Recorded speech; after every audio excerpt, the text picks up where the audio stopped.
If you can't All right, everyone. Ira's bringing the music today. Welcome, everyone, to the Exit Your Way Roundtable once again. If you haven't been here before, which a lot of you have, hey, drop your LinkedIn profile and link in the chat. We'll do that. Start hitting the chat with questions. Today, I'm really excited. We've got Coach V, Virginia Czarnocki, is here today to talk to us a little bit about really, I made the topic aging well, but she's used health throughout her life to be able to really drive her ambitions. And I think that's what stuck with me more than anything from my conversations with her is how she really uses it and practices it on a daily basis, and then shows others how to do the same. So I'm really, really excited to have her. Ira, she's one of Ira's connections, and I've been very. She's one of my besties. There you go. There you go.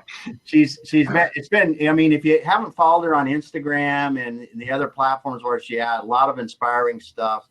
YouTube. Follow her YouTube channel. What's that?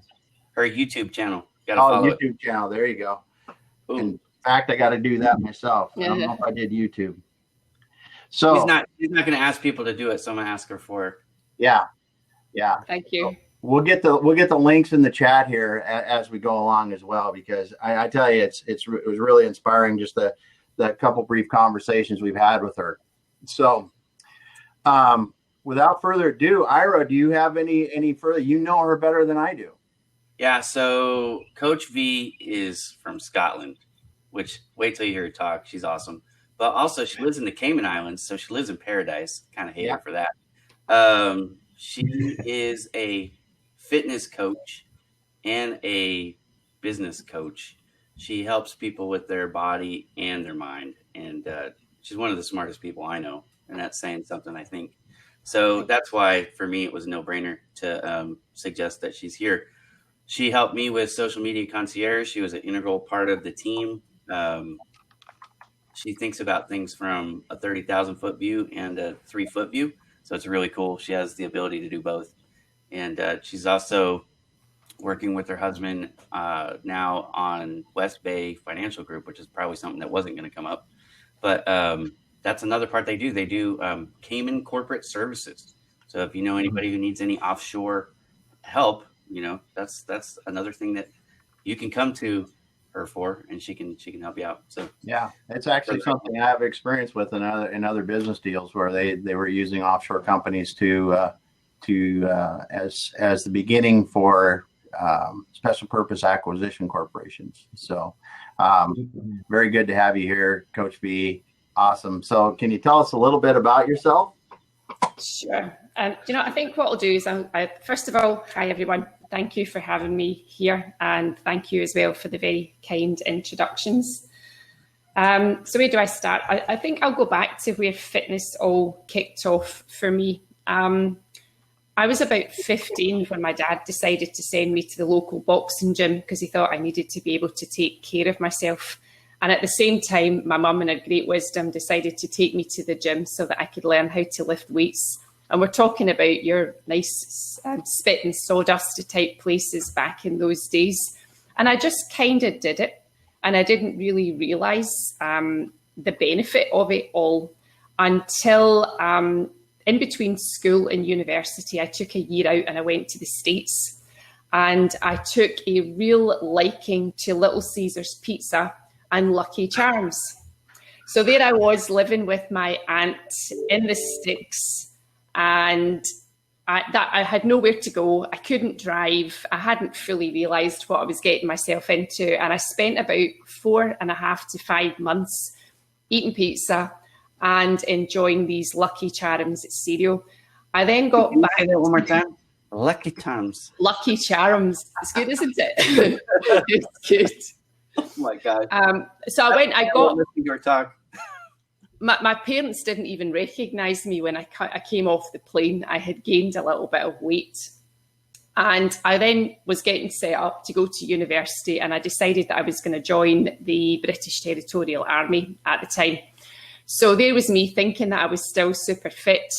I signed up to join the army, went off to do the basic training, and I didn't do very well. In fact, I failed, and I was the last person to come in on the races. And for somebody who at school was always top of the school and a really high achiever, I was absolutely mortified. And that was kind of it. I then got back into my fitness again. I decided that I was never going to be unfit. And I quickly realised that there was a massive correlation between how you felt mentally and how you felt physically. And I think that for me was the most massive part of it all. As I was coming out of that, being slightly overweight, not feeling very good about myself, and moving from there into my fitness journey, I realised that the fitter I was and the healthier I was, the better I was as a person in all ways. And it was just like the light bulb coming on, and for me making that decision that I was never going to be unfit again and never going to be unhealthy. And that was really it, to be honest. From there, I decided that I was going to stay in the army, and I was going to become one of the fittest. And I did. I was probably one of the fittest in amongst the men and the women as well. And that's how I ended up meeting my husband, because I went on a competition and I tried to join the paratroopers in the UK, but they wouldn't let me because at that stage, women weren't allowed to join. So I thought, bugger you, what can I do to compete against these guys to show them that I'm every bit as fit? So I joined the intelligence corps, and I became an officer in the intelligence corps.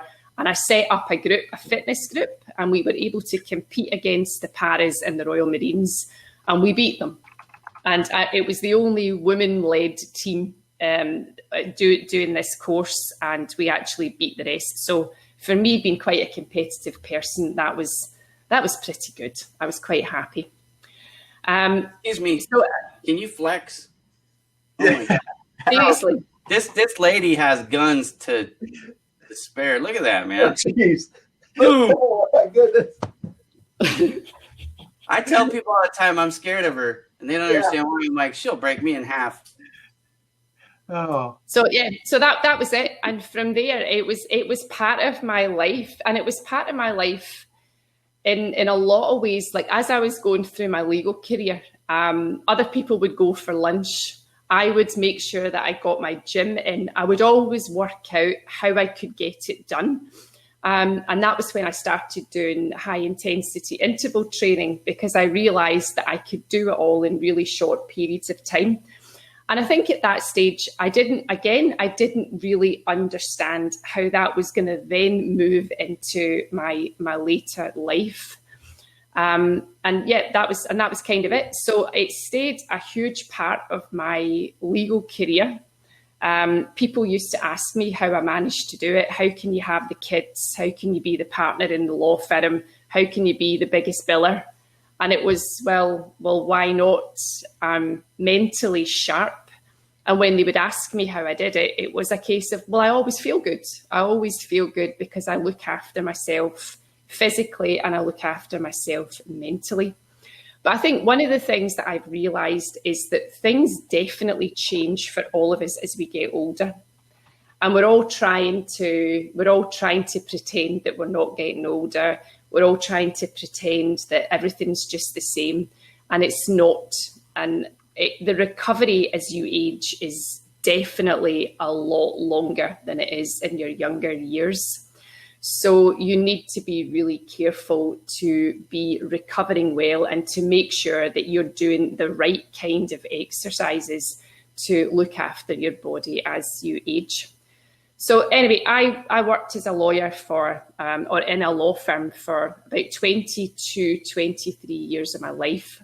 I knew deep down that I didn't really want to be a lawyer, but it's kind of hard to leave it because there's so much money and you've spent so much time. So I decided to run away from my partnership in Scotland. I basically went in one day and said, I'm leaving. My husband's got this dream job in the Cayman Islands. He didn't, but it was a great excuse. And we left and we came over here to the Cayman Islands, and I worked here for another 7 years before I decided to just drop it all and try something else. I spent a couple of years not really knowing what I wanted to do until we had a situation in life that forced me back into work, and I had to quickly get a job, and I didn't want another job as a lawyer. So I decided, what else can I do that would make money and make money fast? And I thought, well, I've got more experience in fitness than I've got in anything else. So that was it. I went out, I started teaching classes, I ended up building a gym, and then I took everything online. And that's where I'm at now. So now I do it all. Now there's the law and the fitness business as well. And for me, the fitness is, I work predominantly with women, and I work predominantly with middle-aged women. And the reason that I do that is because what I have seen is that women in their younger years, they're full of enthusiasm, they're ambitious, but then they become mothers, they become wives, they become consumed by everything. And most women that I know try to do it all, but they always put themselves at the very bottom of the pile, and they're not looking after their own health. And then their children grow up, they get into their teens, and all of a sudden they wake up and they think, my children don't really need me anymore. And here I'm in this job, and I'm not as well promoted as I would like to be. I'm not as well paid. I'm not quite sure that this is even where I want to be anymore. And they're stuck because they've spent all of those years with themselves so far at the bottom of the list that they're not quite sure how to then get themselves back to the top of the list as well. And they've probably let themselves go, and they're probably looking at themselves and they're comparing themselves to that 20, 25-year-old, which is where they last were, because the rest of their life has been consumed by the family and the job and trying to manage it all. And they wake up in their 40s and they want to be 25 again, and they've lost their confidence and they're not quite sure how to get to the next level. And that's what I do, because I think I was fortunate not to go through that stage. I was, I think it was always the joke that my fitness was always first. Even in the legal environment, we had meetings on a Friday at lunchtime, and I basically turned around and said, sorry guys, unless it's something useful, I'm going to the gym. And I mean, and what they're going to say, we'll sack you, well fine, sack me, I'll get another job and I'll take all my work with me. So I was always left to just get on with it and do what I wanted to do.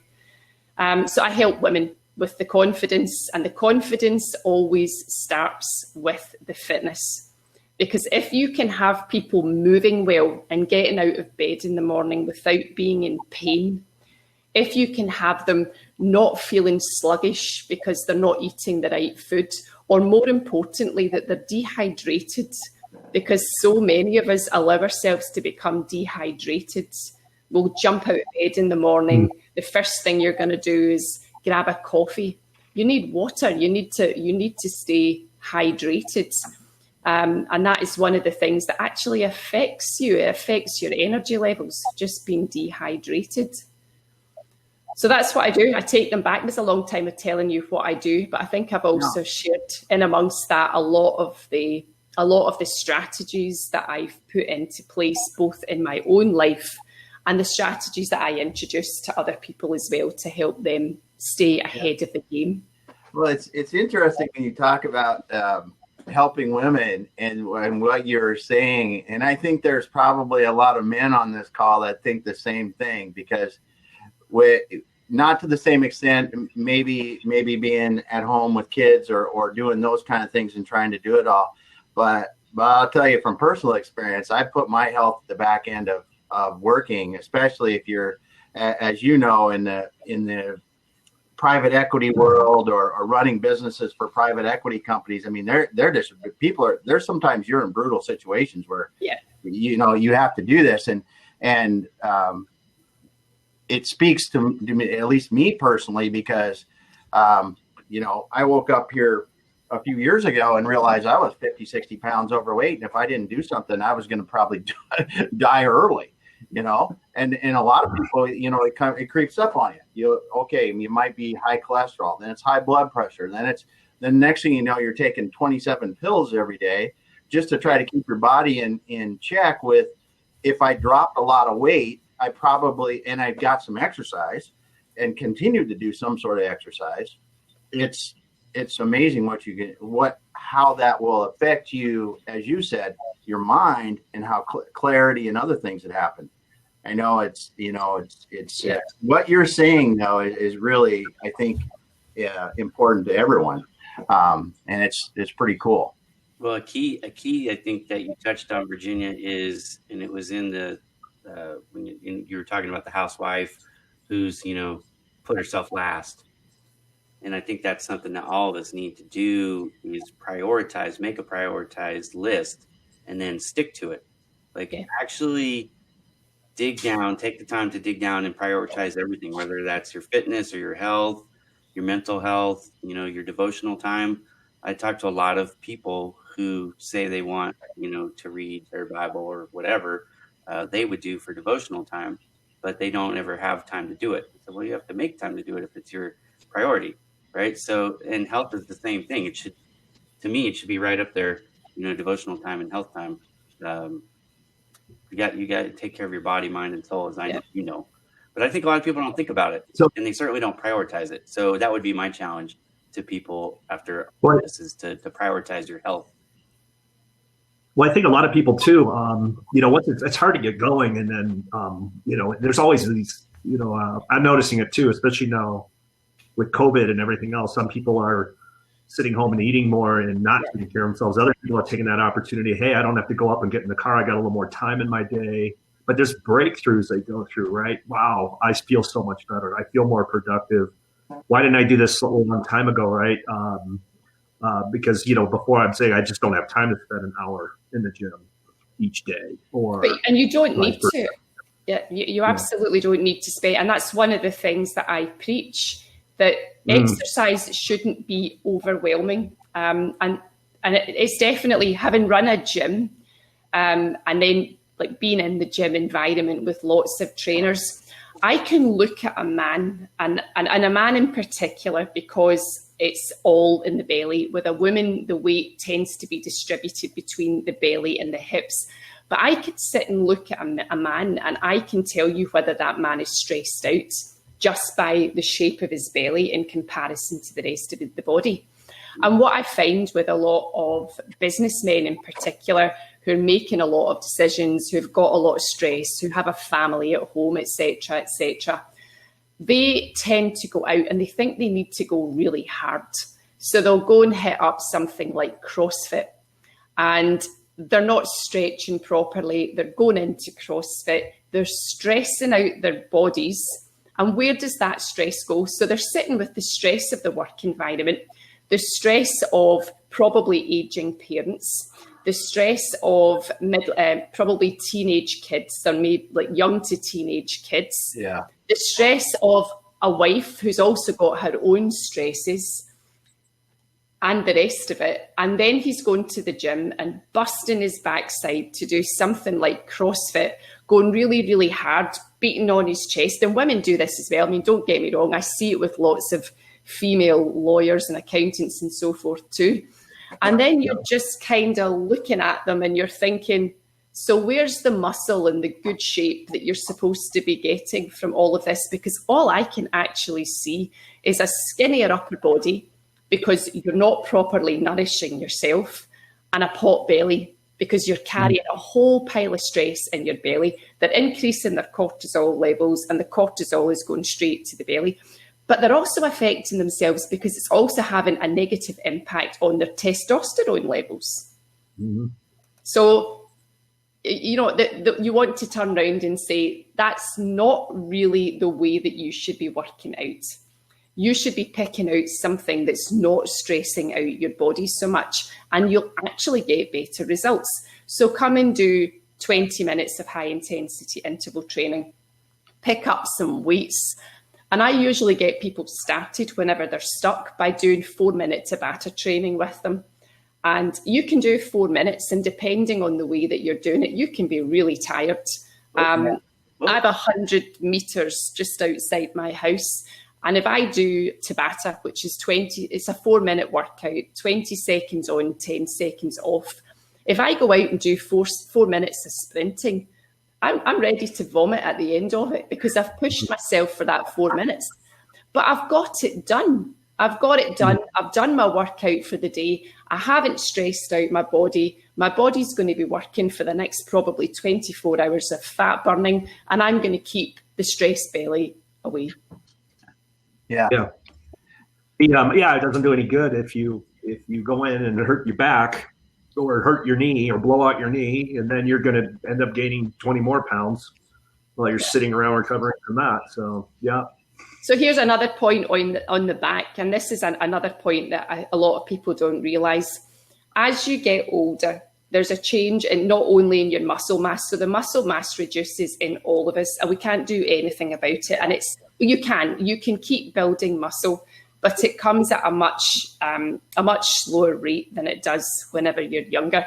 You have to keep building the muscle because your muscle mass diminishes. Your bone density also reduces. But for a lot of us, what we don't realise is that the discs in your back are drying up as you sleep at night. So a lot of people will get up and they'll go straight to train without properly drinking again, without stretching out, and they're going into the exercise with the discs in the back dried up. Again, it's a recipe for disaster, but it's a really easy thing to fix, or at least to manage, just by drinking a lot more fluids and also by stretching out. And you don't have to be spending 20 minutes doing stretches. You can do stretches that are loosening off your hips, your lower back, your upper body. And that again will help. Yeah. Here I am pounding my. That's pretty crazy though, because it is, and you can notice that. You can notice that in your back as you get older. And I've had back surgery too, and that I've already got one that's partially compressed, but you can really tell a difference over the years. And that's something to think about though, is the hydration, because we brought that up when we were first talking. How much water should somebody be drinking a day? A gallon. There you go.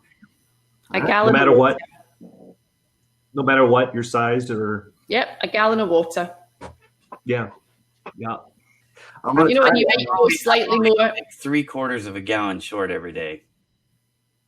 But most people are. Most people are. I fill up a gallon container every day, and the gallon container just sits on my desk.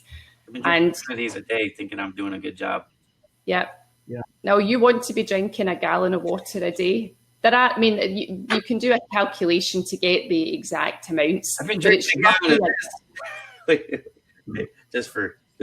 been drinking 4 of these. Yeah. Yeah, you need 8 of those. You need a few more.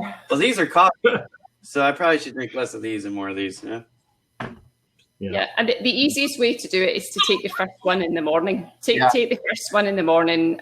Make it slightly warm in the morning as well. Just it's a lot easier to go down, and then just fill it up. Buy yourself a gallon container, and just fill it up every day.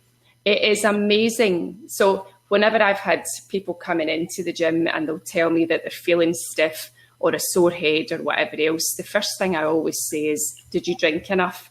And then they'll sit and look at it and they'll think, maybe not. And here's another interesting thing. As you get older as well, and particularly in women, your ability to retain that water, to hold that water within your body reduces too. So whenever you were in your 20s, your teens, you would have been able to go all day. And I'm sure loads of us did it. We would go all day and not drink any water. And there's not a massive effect. There is a massive effect as you get older, though. And lack of water affects you in so many different ways. It affects your energy levels. It affects your skin. It affects how your body moves. It affects your temperament as well. So you can be less patient with people in your work environment too if you're dehydrated. And at the end of the day, the only way that you can really realise the benefit of all of those is to do it. So I actually brought a whole load of women in as an experiment for a program, like a program that I'm going to do to build one of my email lists. And it's called 66 Strong.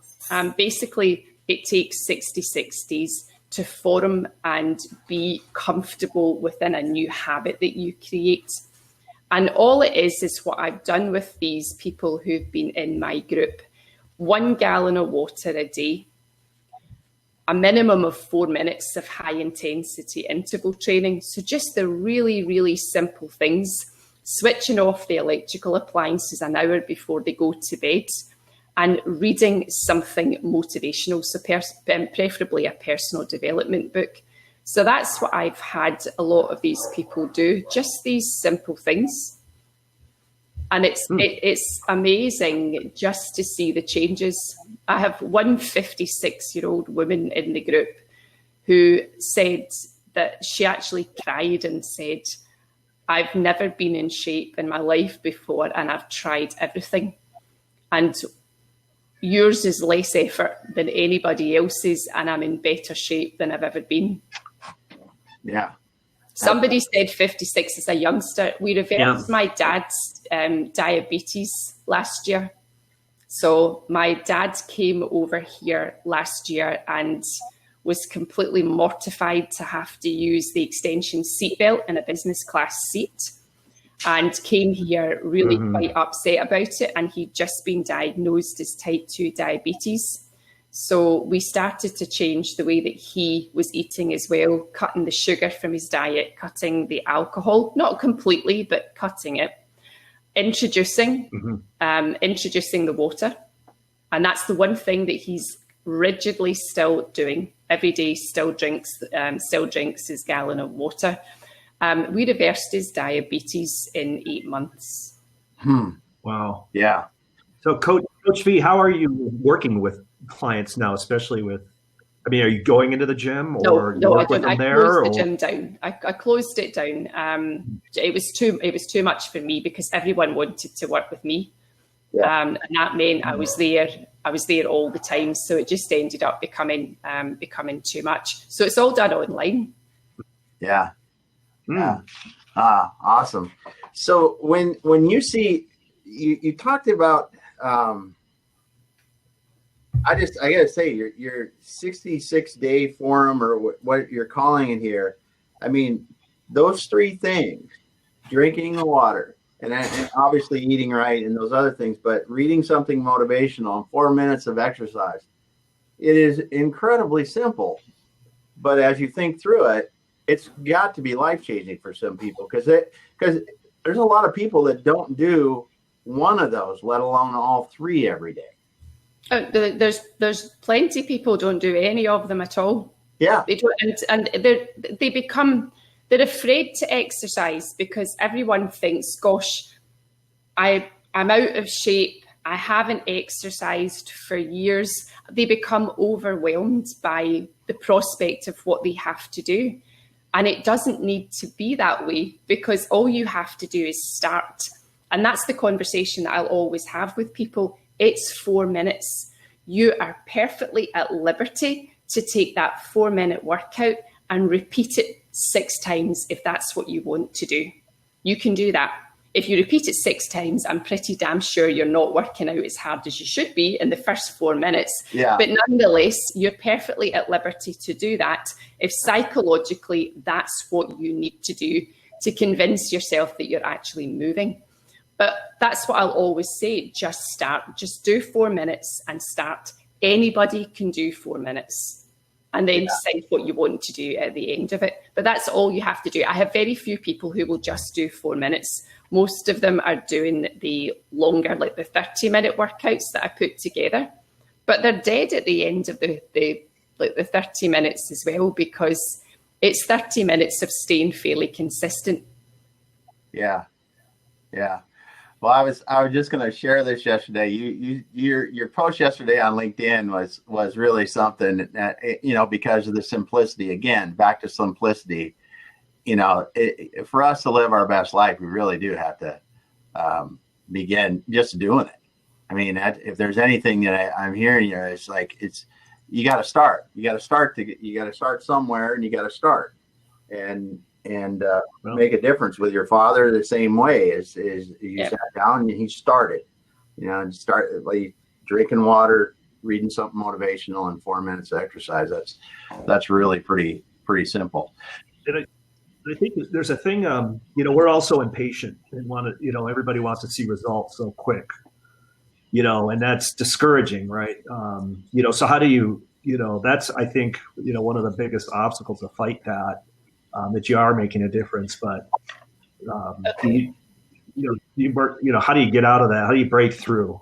Right. So if you do the 66 strong program and you stick to it rigidly, okay, and that is, you do the exercise, you drink the water, you follow the recommendations that I give with respect to food, and that is for the first 7 days, you cut alcohol, you cut sugar, and you cut processed food.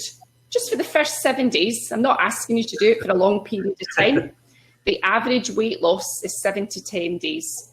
And I know this because I have taken hundreds and hundreds of people through it, and I've got all the pictures. And all those people have done is introduce 4 minutes of exercise, 1 gallon of water, cut the sugar, the alcohol, and the processed food. You can still eat a multitude of different things without eating sugar, alcohol, or processed foods. Then you can sit and have a baked potato with tuna and coleslaw and veggies and whatever else. You can still have a steak if that's what you like to eat. So none of that's been cut out of your diet. But just cutting those, you will get results at the end of it just by doing those simple things. Yeah, we need the results. So somebody says there, is it better to eat 3 balanced meals a day or the grazing method? That, I think, depends entirely on what your calorific intake should be or your macros should be in a day. So I am an intermittent faster. I wasn't always an intermittent faster, but I have found that as I've gotten older, it works better for me. I used to be that person who was up in the morning and having my oatmeal straight away. Now I don't eat my first meal until about 11 o'clock. I work on the basis of so it's usually 6 hours of eating, and the rest of it I don't eat anything. But I still pack a good 2,500 calories, maybe 2,800 calories, depending on how much exercise I'm doing, into that very small period of time. I've just worked out what foods are high enough in the protein count for me. So when I say that, so I'm not eating steaks and whatever else all the time, I will have a shake and I'll put a collagen into the shake, and that increases the protein intake for me.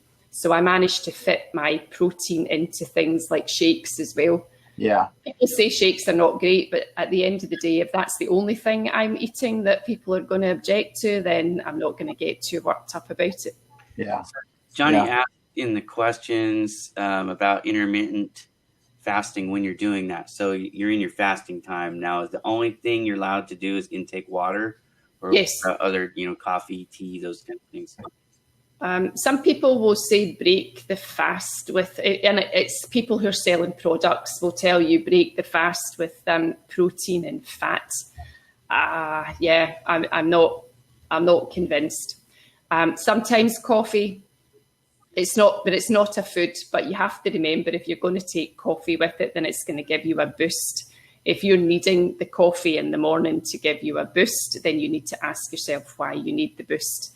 Where is your body not functioning properly? Are you not getting the right nutrients in? Are you not sleeping well enough?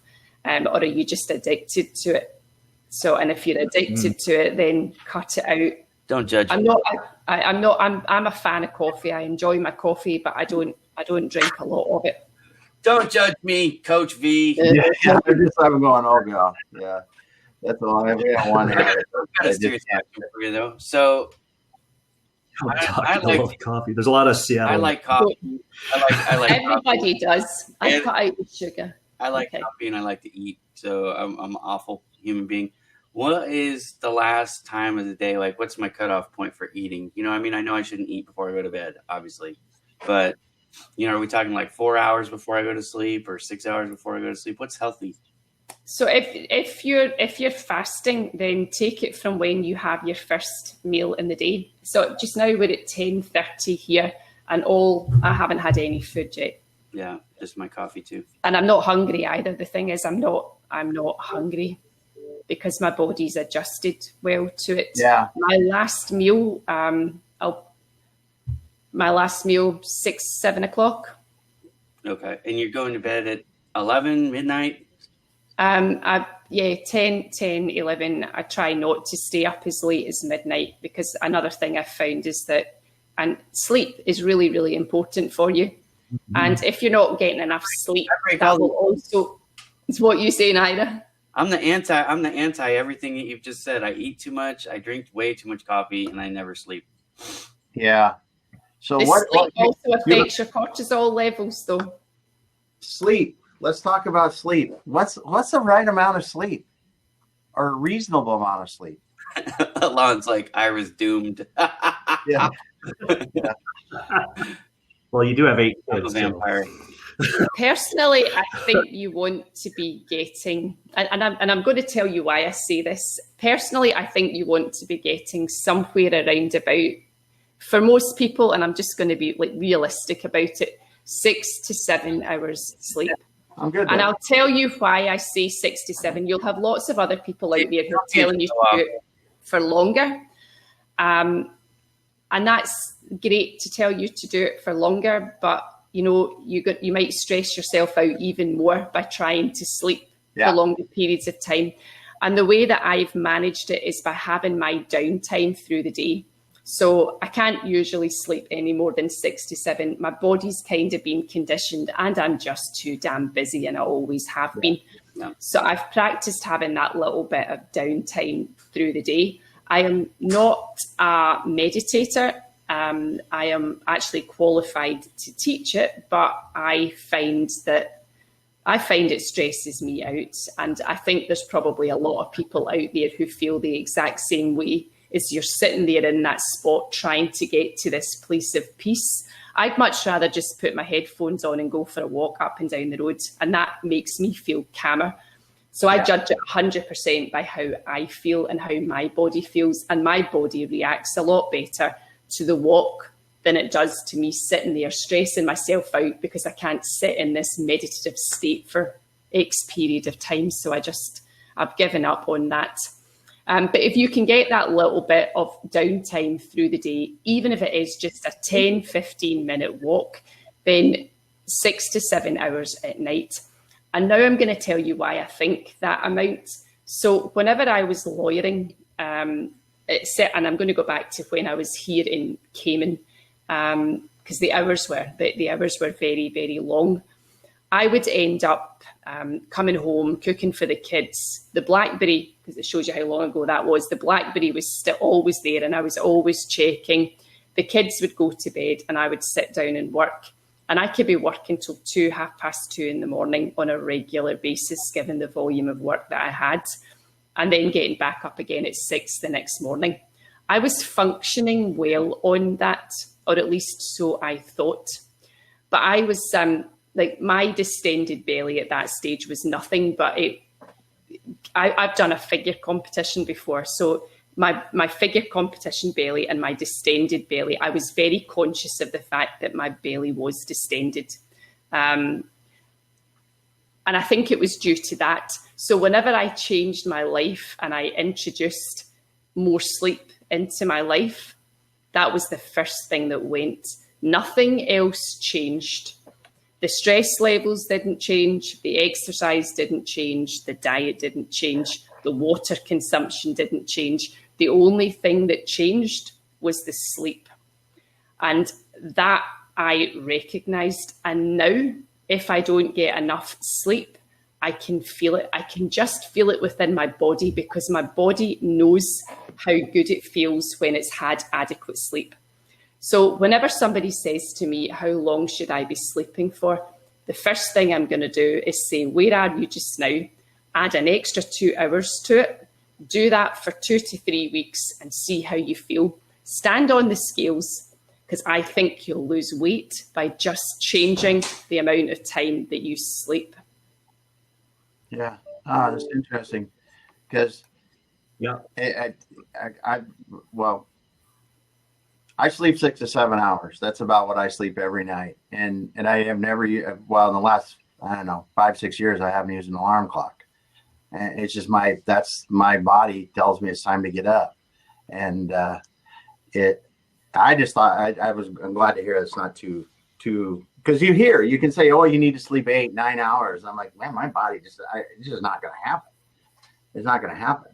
So that's good to know. But you're right. I mean, if that, for me personally, if it goes down to, sometimes it'll be 4 or 5 hours if someone's weighing on me heavily or things like that. And that'll cause havoc in my brain, especially about 2-3 in the afternoon. It just catches up with you, and you can't, on the second or third day is really bad. But sleep is a killer if you don't do that right. And I think when we chatted, Damon, we were talking about like sleep in general and things that can affect you as you get older. And I think one of the things that a lot of people get when they get older is they get the irritable leg syndrome. Now, I'll always say go and see a doctor first, because there can be a whole load of reasons for cramping in the legs and the muscle spasms in the legs. But one thing that I have found that really benefits that is magnesium intake in the body. So taking a magnesium supplement. You don't just have to take the supplement. You can also take something like Epsom salts and put that into a spray bottle with a little tiny bit of oil and water, and then just spray that on your legs. And another thing that works, and it's an old wife's tale, but I've seen it done with enough people now. It's a bar of white soap, and just to rub the white soap on your legs. But that's something that affects a lot of people as well. And it stops a lot of people as they age from sleeping. Yeah.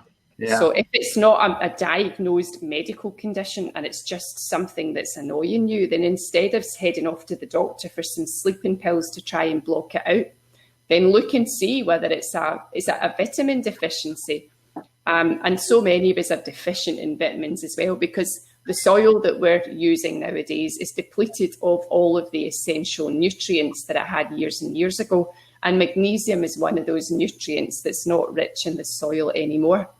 So simple supplementation, and nothing fancy, just like simple everyday things that you need, from vitamin C to vitamin E to zinc to your iron as well. Your iron levels are going to lower as you get older too. Especially for women. Yeah. Well, I have this thing called an iron fish, and it's actually that. It is a piece of iron that just gets popped into the kettle every time the kettle's been boiled, or if it's something that I'm making that you're eating all of, like a soup, then pop the iron fish into the soup as well. And your liquid then absorbs the iron from the iron fish. Wow. Well, the other thing is, I'll just chime in because I think sleep is really critical. And I think it's something you have to fight for. I mean, you have to really work hard to make sure you get the right sleep, I think, because I live with, a person who has struggles with sleep, always has her whole life. So, and I'm lucky, but also watch out for apnea.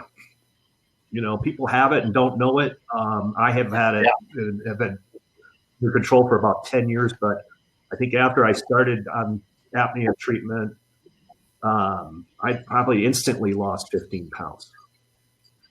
And it's a silent killer. Oh, yeah. Yeah, no. And you don't have to be a loud snorer to have it. Yeah. I think sleep is a massive thing, and so many of us think that we've been superheroes by not doing it. When I know my legal days, my younger legal days, whenever I was doing it, and I never really needed a ton of sleep, it always made you feel great. And even whenever I was doing it in the last few years, but I just didn't realize what the extent of the damage that I was doing to my body until I noticed that shift in my belly. And it was like, for me, it was massive. Yeah. Mike O'Connor just said, I was an elite sleeper the first 35 years of my life. We all know some of them. That's my son, who's 21. It's about an 18-hour sleep cycle for him. Somebody's saying, sadly, my daughter isn't sleeping through the night. Let's have a chat about that at some point, Jennifer. Feel free to reach out. Yeah. Feel free. I learned from the first one who was a dreadful sleeper, and then I learned a few lessons for the next ones that came along. But yeah. There can be issues there going on as well, like simple things like intolerances to food in a child can affect their sleeping. Yeah. Well, and I think too, for teenagers especially, or young adults, watch out for those energy drinks and the Red Bulls, and you could drink one of those and it'll affect your sleep, and then it's just a downward spiral. Yeah. And there's another one. There's another one. So with a lot of the women that I have coached over the years, they have come to me asking me to fix their kids because their kids are disruptive in some way, shape or form. So they've come to me and they've said to me, can you coach my kids? And my normal response is, absolutely I can. Once I've worked with you, I'm going to work with you. Yeah. How stressed are you, and what impact is your stress having on those children, and what have they learnt from you? Yes. Yeah. That's actually funny that you mentioned that, because that's something that I've done a bad job at as a parent. I always thought that I was sheltering my family from all my own stress, like they couldn't see it and it didn't affect them. And then through some family counseling that we actually had over this past year, I realized that I'm actually horrible at this. So for any of you out there who have not addressed that particular issue, it's a mental thing, and it's good, maybe marital advice and parental advice for sure. But look into that a little bit. How much stress on you is spilling over into your family, and how is it affecting that? That's something that I've been dealing with in counseling sessions because I suck at it.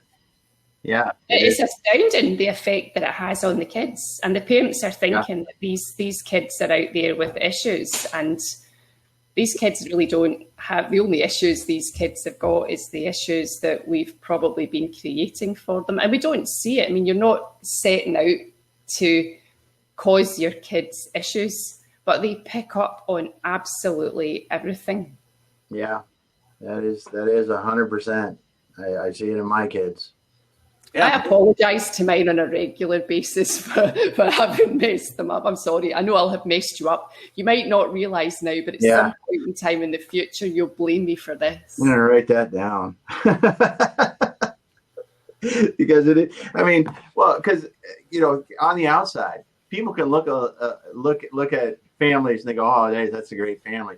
But you start to peel back the onion. Everybody, I don't care. You can look from Bill Gates to the homeless person that you see on the street with two kids. It's all this. There's similar issues. We all have these kind of things that as we become more aware of, we can help to affect positively. But when you don't know, you don't know. Yeah, no, I think so. I've seen there's a few comments down here and people saying that they're a bad sleeper. Do you know what I'm going to say to you? If you're a bad sleeper and you haven't been diagnosed as having a medical condition, I'm going to tell you to do exactly what I said for that 66 strong challenge of mine. Drink a gallon of water. Yes, you will pee for the first 3 or 4 days. Your body will adjust to it after 3 or 4 days, and you won't find that you're in the bathroom every 2 seconds. Introduce the water. Do high intensity interval training. That doesn't mean high impact. So a lot of people are afraid of it because they're thinking, oh, impact. You do not need to be doing it with impact. You just need to be doing high intensity training of some kind. It does tire your body out in a good way and help you sleep. Yeah. Read some personal development. Take a book. Allow yourself that 20 minutes of downtime so that you're not completely wired 24/7, and switch off all of your electrical appliances 1 hour before you go to bed. And that doesn't mean that you leave your phone underneath your pillow. You actually put it out of the way. Yeah. Try those things. Alcohol is like a no-brainer in mind. So here's an interesting thing about alcohol, and something again that I notice with a lot of business people. They will hold it all off to the weekend. Let's forget about the ones who come home every night and have that need to guzzle the wine, which I hate to say applies to women a lot more than it does to men. First thing they do when they jump in is grab the wine. Before you do that, drink a big glass of water. But if you're doing it on the basis of the weekend, so it's Friday, it's okay, I only drink on a Friday and a Saturday. That alcohol is not out of your body until you start again the next weekend. So even although you're not drinking all week long, that alcohol is still effectively in your system. So your body might only have a couple of days that it doesn't actually have alcohol in it. But other than that, if you're drinking and having a good drink on a Friday and a good drink on a Saturday and maybe running it over into a Sunday, which is what I usually see, by the time you get to your next Friday, still probably there or just cleaning out of your system. Wow. So you effectively have alcohol in your system the whole week. Wow, that's something. That's something. That's really something there. So when how much you drink, two glasses a day, but it's all on Friday. Doesn't quite work. All on Friday. But again, people are doing the alcohol to de-stress. Yeah. It's a habit. Coping mechanism. Hey, so Coach V, I put high intensity interval training, 20 seconds on, 10 seconds off for 4 total minutes. Is that right? Yep. And you'll find a whole load of those workouts coming up on my YouTube channel. I actually have loads of them on there already. They're just currently unlisted because I've been doing them with the groups, but they're all going out now. So I'm opening them all up. So you'll be able to go in there and find a 4-minute workout every single day. And as I said, 4 minutes, it doesn't need to be just 4 minutes. You can repeat it. So you could essentially go in, get one of the 4-minute workouts and then do another one after it. But if you're getting to the stage of doing them for an hour, then you have to go back to the start, do the very first one and do it so that you're struggling to do another one. Yeah. Cool. Ira, if you could repeat that again. Yeah, it's actually in the comments. Look at the comments. I wrote it down. Okay. Good. So I market to women because as you all know, when you're doing marketing, you need to have a particular audience to be able to get your message out there. My gym was just as many men as it was women. So I've trained as many men over the years. And in the military, it was very few women. It was all men. Yeah. Well, so we wake up, we grab our water, we drink some water. When can I have my coffee? After you've worked out. I hate you. I hate her. Why is she on this show? God. She picks on me all the time, dude. It's I at least I get up and read in the morning, but working out before I have coffee, I'm gonna have to. That one's gonna be pretty tough. You want me to spend my whole day on the toilet? Only for 3 or 4 days. Does that okay? So let's be realistic. Does that work for someone my age? Because I wouldn't tell you that it's a whole different ballgame. I need to take a week off of work to start this. Yeah, I figured that it's going to be Catherine.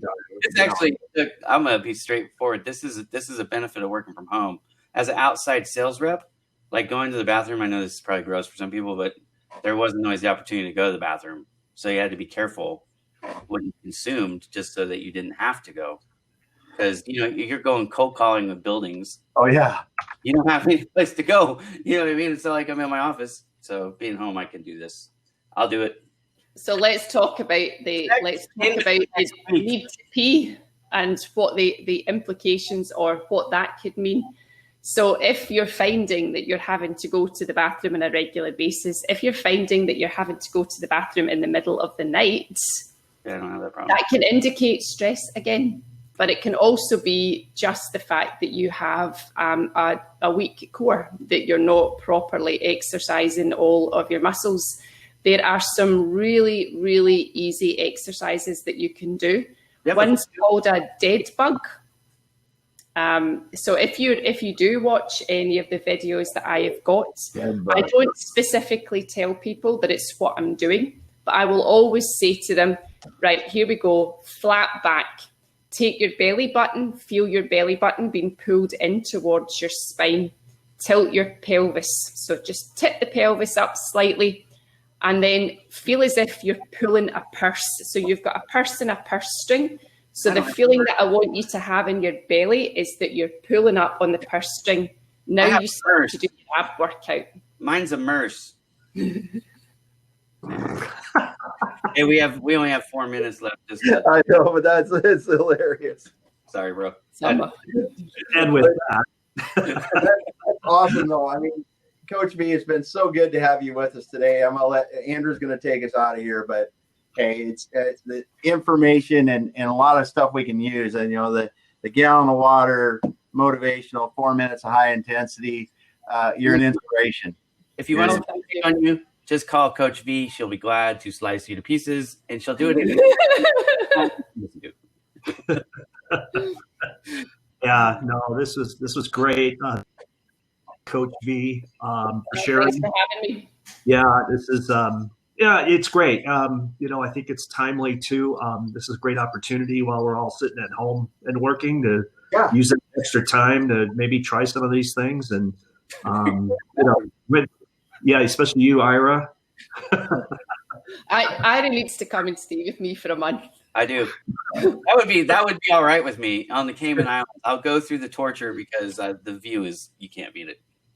Well, yeah, that does sound living in heaven. Sounds great. Yeah. And anyways, for next week, we're still going back to the tables after as we do. So if you all want to stick around, great comments in there. I think we got most of the stuff posted for Coach V. If you want to check out her website, YouTube, and LinkedIn profile, please go ahead and connect with everybody. And for all you new folks here, this is great. And I think next week, what is our lineup? I forgot. Okay, we're going to be talking about buying a business next week. Yeah. Oh, you know something about that? Yeah. I've heard of it before. Yeah. No, I saw a video about that this week. Pretty cool. Yeah. Well, real good. We're going to go back to the tables now. Thanks a lot, Coach V. We'll continue the conversations there. Thanks, everyone.